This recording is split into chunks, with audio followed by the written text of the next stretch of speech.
the 12th term in the expansion of x plus 1 by x whole power 13. Now, if they ask any one term in the expansion, we always use the formula, the general formula. The general formula is TR plus 1 is equal to NCR x power n minus r into a to the power r. So, this is the formula.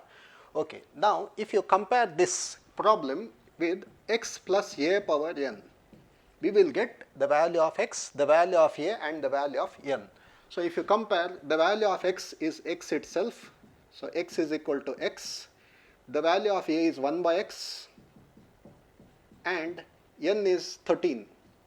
So, this is what we get, and here they have asked the 12th term, and note that for 12th term, so for 12th term the value of r should be equal to 11, because when you put 11 the term is r plus 1. So, 11 plus 1 becomes 12. So, if you want the 12th term, since it is r plus 1, the value of r should be put as 11.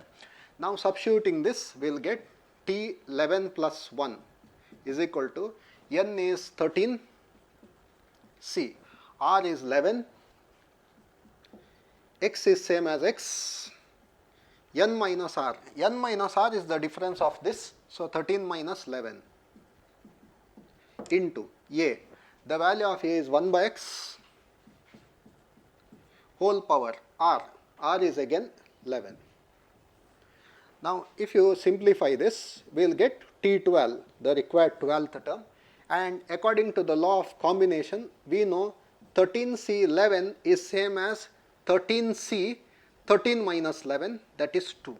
So, this number, if it is very close to this number, we can always use that. So, 13C11 is same as 13C 13 minus 11, that is 2, into this is x power 2 and this is 1 by x, 1 power 11 is 1 itself, x power 11 is x power 11. Now, if you look at the options, this has to be simplified. Now, 13C2 is nothing but 13 into 12 divided by 2 into 1, and here we are going to get, here there is x square and here it is x power 11. So, therefore, this will be according to theory of indices, when 11 is written on the top, it will become minus 11, and here 2 goes 6 times. So, 13 into 6 is 78, and this is x power 2 minus 11 is nothing but minus 9. So, we get 78 x power minus 9. So, therefore, option C is the answer.